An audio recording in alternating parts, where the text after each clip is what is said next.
जय हिंद साथियों। जय हिंद स्टडी के नए प्लेटफॉर्म जय हिंद टेस्ट में आप सभी का स्वागत है। कुछ व्यक्तिगत कारण और कुछ पारिवारिक समस्याओं की वजह से जिस उद्देश्य से प्लेटफॉर्म आप लोगों के बीच में लाया गया था उस पर सुचारू रूप से कार्य नहीं किया जा सका। अब फिर से इस पर कार्य होगा। आपको प्रतिदिन कम से कम 1 या 2 वीडियोस इसमें मिलेंगी जिसमें सिलेबस भी आपको पढ़ाया जाएगा, टेस्ट भी कराए जाएंगे। जितने भी मार्केट में आपको टेस्ट मिलते हैं उन सबको विथ एक्सप्लेनेशन भी कराया जाएगा। जो भी मेरे द्वारा आपकी हेल्प की जा सकेगी फ्री ऑफ कॉस्ट इस चैनल के माध्यम से आप लोग को प्रोवाइड कराई जाएगी। ठीक है, तो अभी तक भी अगर आपने इसको सब्सक्राइब नहीं किया है तो कर लीजिए। अगर आपको जो आज पढ़ाया जाएगा, बहुत दिन बाद हम लोग आए हैं, तो आज हम एक महत्वपूर्ण टॉपिक को लेकर आए हैं जो कि आपको हमेशा इस एग्ज़ाम में आप जिस लेवल का एग्ज़ाम दे इससे 1 या 2 प्रश्न जो जरूर रहता है वो है आपका आधुनिक भारत इतिहास के 1857 की क्रांति का। तो आज हम लोग बहुत तेज़ी से या रिवीजन की तरीके से कराया जाएगा कि 1857 की क्रांति के सारे फैक्ट्स जो एग्ज़ाम में पूछे जाएंगे उस पर चर्चा करेंगे, क्यों हुआ उस पर चर्चा करेंगे, किस किस अंग्रेज़ों ने इसका दमन किया, कौन कौन सा क्षेत्र प्रभावित रहा, कौन इसमें सक्रिय रहा, कौन निष्क्रिय रहा, और उसके बाद तुरंत इसी वीडियो में ही जो अभी तक प्रश्न पूछे गए हैं उसको भी साथ में डिस्कस करते हुए चलेंगे। आइए, तो जो बीत गया, अब जो आगे है उसे देखिए। स्टार्ट करते हैं आज की पहली क्लास जो स्टार्ट होगी 1857 की क्रांति से। तो पहले समझिए कि 1857 की क्रांति, कोई भी क्रांति है या कुछ भी होता है उसका कुछ न कुछ कारण जरूर रहता है। तो 1857 की क्रांति हुई क्यों, उसके पीछे कारण क्या था?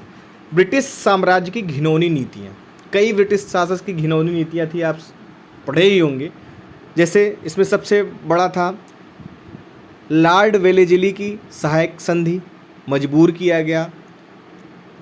हैदराबाद, मैसूर, तंजौर राज्यों को अपने अधीन किया उसने। लॉर्ड डलहौजी की व्यक्त का सिद्धांत, सतारा, जैदपुर, संभलपुर, इन सबको अपने अधीन किया। लॉर्ड कार्नवालिस की अस्थाई बंदोबस्त नीति, उसके द्वारा दमन किया गया भारतीयों का। और कई अंग्रेज, उसके बाद अंग्रेज जो है धार्मिक रूप से भी हस्तक्षेप करने लगे थे। मतलब शुरू में जो व्यापार करने के उद्देश्य से भारत में आए थे, अब यहाँ का शासन बनने की उनकी इच्छा जागृत हो चुकी थी। और इसके पहले उन्होंने देखा 1757 की प्लासी के युद्ध में उन्हें ये पता चल गया कि भारतीय राज्य के शासक जो थे वो एकजुट नहीं हैं, उनमें दूरियां हैं, तो इसका लाभ वो उठाएं। तो आए थे तो वो व्यापार करने, लेकिन अब वो यहाँ का शासन करना स्टार्ट करना चाहते थे। और ऐसा होता भी है। हम आपकी उस समय के जो राजा थे या फिर जो भी जनतंत्र था वो एक दूसरे से विपरीत था, तो इसका फ़ायदा बाहरियों ने उठाया। और यही होता है, जब आप आपस में प्रेम व्यवहार और एकता नहीं रखेंगे तो बाहरी फ़ायदा उठाता है। और वही काम अंग्रेज करते थे, धर्म मजहब हर नाम पे भड़काना सबको। दूसरा, सैनिक विद्रोह होते थे। एक प्रश्न बहुत पूछा जाता है इससे लेके कि तात्कालिक कारण क्या था। अगर आपको ऑप्शन दिया रहेगा कि इसके कारण क्या है तो कई कारण आपको बताएंगे, वो सारे ऑप्शन रहेंगे। डलहौजी की व्यक्त, लॉर्ड वेलेस्ली की सहायक संधि, अस्थाई बंदोबस्त, तो सब इसके कारण रहे हैं। और अगर धार्मिक कारण, आर्थिक कारण, ये सारे कारण थे। और अगर तात्कालिक कारण केवल पूछेगा तब आपको केवल उस ऑप्शन में से चर्बी वाले कारतूस को ही टिक करना होगा। और पूछे भी गए हैं, इसलिए मैंने इसमें मेंशन किया है। और अंग्रेजों का धर्म में हस्तक्षेप का संदेह था। ठीक है, अब इन सब जो उबाल था, इसके बाद ये विद्रोह स्टार्ट होता है। अब यह विद्रोह को जो स्टार्ट होता है इससे लोग परेशान हो गए थे, तो एक मंत्रणा करने लगते हैं कि इसके लिए इस अंग्रेज़ों के खिलाफ़ कुछ किया जाए। तो कुछ नियत मई में उन्होंने तिथि नियत की थी, लेकिन उसके पहले ही ऐसी एक घटना घटित हो जाती है 29 मार्च 1857। ये डेट जरूर याद रखिए, डायरेक्ट डेट भी पूछा जाता है। तो बैरकपुर में मंगल पांडे जो थे ये 34वें नेटिव इन्फेंट्री के बैरकपुर के मंगल पांडे ने क्या किया था, याद रखिएगा कौन से, 34वीं नेटिव इन्फेंट्री। चर्बी वाले कारतूस यहाँ पर यूज़ होने लगे थे। अब यहाँ क्या था, जो पुरानी बंदूकें थी उसके स्थान पर अब नवीन इनफील्ड राइफल प्रयोग किए जाते थे, जिसमें चर्बी वाले कारतूस थे, सूअर की चर्बी लगी हुई रहती थी। तो सभी आप जानते हैं हिंदू मुस्लिम दोनों धर्म इसके विच्छेद में थे, तो इसी का विद्रोह कि वो चर्बी से कारतूस नहीं चलाएंगे, इसका विद्रोह वहाँ से स्टार्ट होता है। फिर वो बढ़ के इस लेवल पे आ जाता है कि मंगल पांडे ने अपने मेजर, कौन थे उस समय मेजर, उनके मेजर बाग, सार्जेंट मेजर बाग की मंगल पांडे जी ने हत्या कर दी। और दूसरे मेजर सार्जेंट ह्यूरसन, इन दोनों नाम को याद रखिएगा, इनको इन्होंने गोली मार दी। यहाँ से यह स्टार्ट हो जाता है।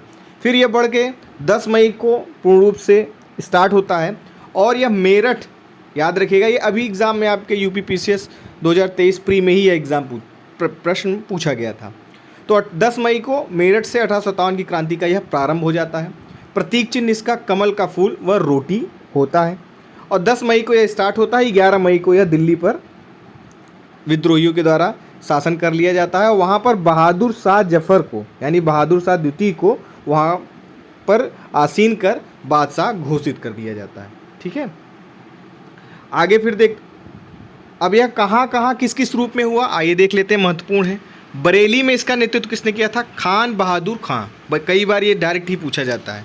और बहादुर शाह द्वितीय ने इन्हें वायसराय बनाया था, किसे? खान बहादुर खां। और बरेली का नेतृत्व इन्होंने किया था और इसको किस अंग्रेज़ ने दबाया था? ये भी याद रखेगा, कैंपबेल ने इसको विद्रोह को, बरेली के विद्रोह को दबाया था। बरेली, कानपुर और लखनऊ, इन तीनों जगहों को कैंपबेल ने इस विद्रोह को दबाया था। झांसी नेतृत्व महत्वपूर्ण, रानी लक्ष्मीबाई, जिनका जन्म कहाँ हुआ था? वाराणसी में हुआ था।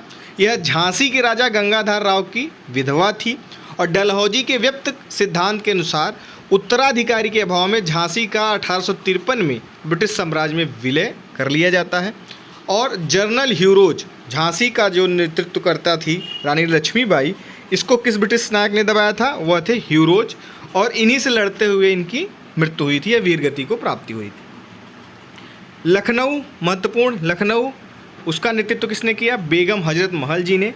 अपने अल्पसंख्यक बेटे कौन? बिरजिस कादिर को नवाब घोषित कर प्रशासन की बागडोर इन्होंने अपने हाथ में थाम ली। और कैंपबेल ने गोरखा रेजिमेंट की मदद से लखनऊ पर अधिकार किया। तो लखनऊ को भी विद्रोह को किसने दबाया? कैंपबेल ने। आगे देखते हैं कानपुर। कानपुर का नेतृत्व किसने किया? नाना साहब पेशवा थे और Tatya Tope commander in chief थे। नाना साहब को एक और नाम से जाना जाता है, धोधू पंत। कई बार एग्जाम में पूछा गया है, इसलिए वो बता दिया जा रहा है, नोट कर लीजिएगा। और तात्या टोपे जी को रामचंद्र पांडुरंग से नाम जाना जाता है। आजिमुल्ला खां इनके सलाहकार थे। और तात्या टोपे को फंसाने वाले कौन थे? शुरू से ही विश्वासघाती रहे हैं मानसिंह ने ही तात्या टोपे जी को धोखे से फंसाकर फांसी की सज़ा दिलवाई। ठीक है, पकड़वा दिया था। असम का नेतृत्व किसने किया था? भूले मत भूलिए।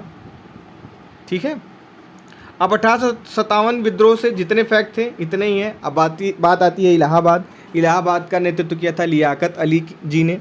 कर्नल नील ने उसे दबाया था। ठीक है, अब कुछ महत्वपूर्ण पुस्तकें थे इस विद्रोह से रिलेटेड, जैसे the Indian war of independence, V D. Savarkar ji ने लिखा था। 1857 सुरेंद्र नाथ सेन, कई एग्जाम में पूछे गए हैं। The sepoy mutiny and rebellion of 1857, R C. Majumdar. इस विद्रोह को कई कथन भी दिए गए थे, यहीं आप याद कर लीजिएगा कि क्या क्या कथन इस विद्रोह के नाम पे कई लोग किए हैं, कई बार एग्जाम में पूछे हैं। यहाँ नहीं है तो आप नोट कर लीजिए, हम बता रहे हैं। टी.आर. होम्स, इन्होंने कहा था कि यह विद्रोह बर्बरता तथा सभ्यता के बीच युद्ध था। आर.सी. मजूमदार जी ने इसे न तो राष्ट्रीय और न तो स्वतंत्रता ही संग्राम, न तो पहला राष्ट्रीय है न ही है पहला स्वतंत्रता संग्राम की संज्ञा दी थी। जेम्स आउड्रम और डब्ल्यू टेलर, इन्होंने कहा था कि अंग्रेजों के विरुद्ध हिंदू एवं मुस्लिमों का षड्यंत्र था, क्योंकि ये दोनों मिलकर इस युद्ध को लड़े थे। अब इस युद्ध का कुछ परिणाम रहा होगा, आइए उसको देखते हैं।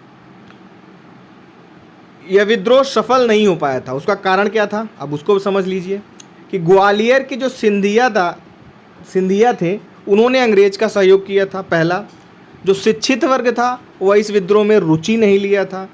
किसी सामान्य योजना एवं केंद्रीय संगठन की यानी नेतृत्वकर्ता की इस विद्रोह में कमी थी, जो जहाँ से था वहीं से नेतृत्व करके युद्ध करने लगा था। कोई कार्यक्रम इसकी नहीं नियोजित किया गया था, यह भी था। और दक्षिण भारत क्षेत्र जैसे पूर्वी एवं पश्चिमी भारत के अधिकांश भागों में यह फैल नहीं सका था। सबसे ज़्यादा यह कहाँ फैला हुआ था? अवध। और अवध के ही सैनिक इस विद्रोह में सबसे अधिक सक्रिय थे।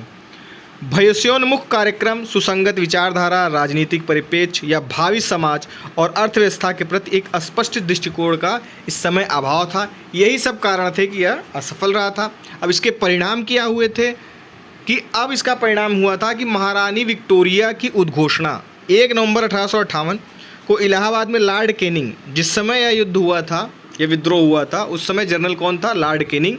और इसी के बाद पहला वायसराय भी इसे नियुक्त किया जाता है, लॉर्ड कैनिंग को। तो ये दोनों नाम याद रखिएगा। कंपनी का शासन जो चल रहा था अभी तक, उसे समाप्त कर दिया जाता है इस मीटिंग में, और शासन किसे दिया जाता है? सीधे क्राउन के अधीन चला जाता है।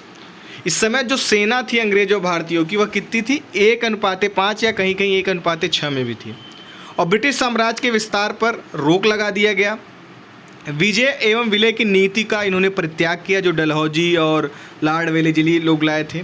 और भारतीय फौज के नवगठन हेतु पील आयोग, कई बार पूछा गया, तो पील आयोग का गठन किया गया था, जो सेना के रेजिमेंटों की जाति धर्म समुदाय के आधार पर विभाजन किया गया था।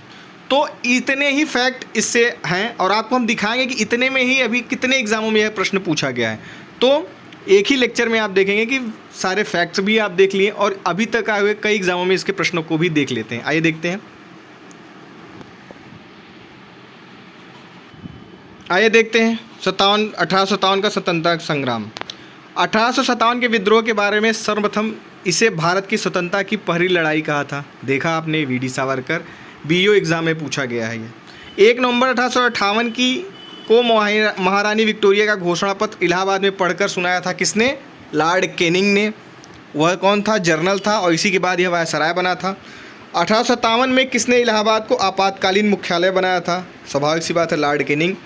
मंगल पांडे कहाँ के विप्लव से जुड़े हुए थे? बैरकपुर। इन्होंने ही किसको मारा था? कर्नल बाग को।